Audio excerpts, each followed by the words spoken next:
Bon, on va parler du bac à douche. Donc, je viens de poser mon bac à douche. Je vais t'expliquer comment moi j'ai fait. Donc, déjà, là, comme je te dis, un bac à douche, une fois qu'il est posé, tu dois te doucher, tu dois pouvoir te doucher sans le carrelage. Donc là, c'est le cas. Tu vois, j'ai fait la reprise d'étanchéité et tout le bordel. On va revenir à l'origine. Comme tu as pu voir, j'ai fait mon étanchéité au préalable. Il s'agissait donc de faire ma canalisation PVC. Donc à blanc, tu mesures, tac, tu fais ton égout, tu colles le maximum entre guillemets, tu laisses juste un raccord à coller. Parce que après, ça va tellement vite l'histoire qu'il faut vraiment tout préparer à l'avance. Donc l'égout, moi il sort là en plein milieu et donc je suis allé me raccorder ici. Donc j'ai fait l'angle, la réduction, ceci, cela. J'ai mis un manchon au milieu pour simplifier la chose. Ici, je l'ai encollé parce qu'en réalité, tu rentres ton PVC et après, tu as la bague conique à serrer. Donc, tu ponces comme c'est un PVC blanc, il faut toujours le poncer le PVC blanc par contre. Je sais pas pourquoi le PVC blanc accroche moins que le PVC gris. Bon, c'est comme ça. Donc, PVC blanc, tu ponces toujours. Donc, moi, dans le truc d'égout, j'ai poncé un petit peu vite fait l'intérieur. Je l'ai enfoncé dedans à bloc. J'ai collé, donc je suis collé et vissé par raccord conique, donc ceinture bretelle. Et quand tu vois les mecs qui mettent simplement un filet d'eau pour tester son égout, je suis désolé, hein, c'est pas un filet d'eau qui teste un égout. Hein. Tu sauras jamais si ça fuit, tu le sais pas tout de suite comme ça. Hein. Ou sinon c'est vraiment que t'es mauvais. Hein. Voilà. Donc, revenir à nos moutons, t'as préparé ton raccord, il te reste plus qu'un raccord à coller. Tout est prêt. Ensuite, il faut mettre du scotch autour de ton truc comme là j'ai fait. Après ensuite, j'ai préparé aussi mon niveau, ma base, parce que le sol n'est jamais parfaitement droit. Donc ici, comme je peux pas mettre de pied en dessous, ce que j'ai fait un mélange à sec avec du ciment et du sable. Ouais, tu doses ton ciment à 250 kg au cube. Et encore, tu fais ça au pif, t'en as rien à secouer. Même si c'est surdosé, c'est pas grave, ça se fait à sec.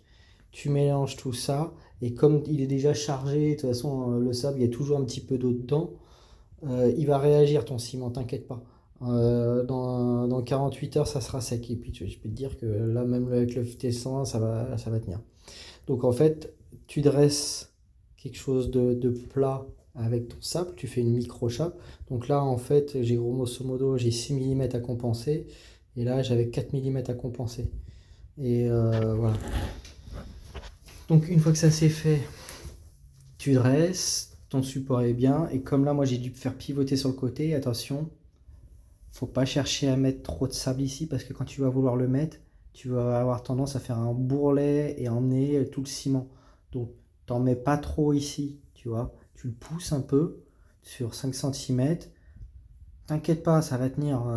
Il va être tenu là, le truc. Hein. Il sera peut-être pas tenu là, mais il va être tenu là. Donc, t'inquiète pas. Parce que sinon, ouais, en le faisant comme ça, tout le ciment va revenir dans le truc, dans la fente, et ça peut te créer des soucis au niveau de l'ajustement. Ensuite, donc, t'es droit.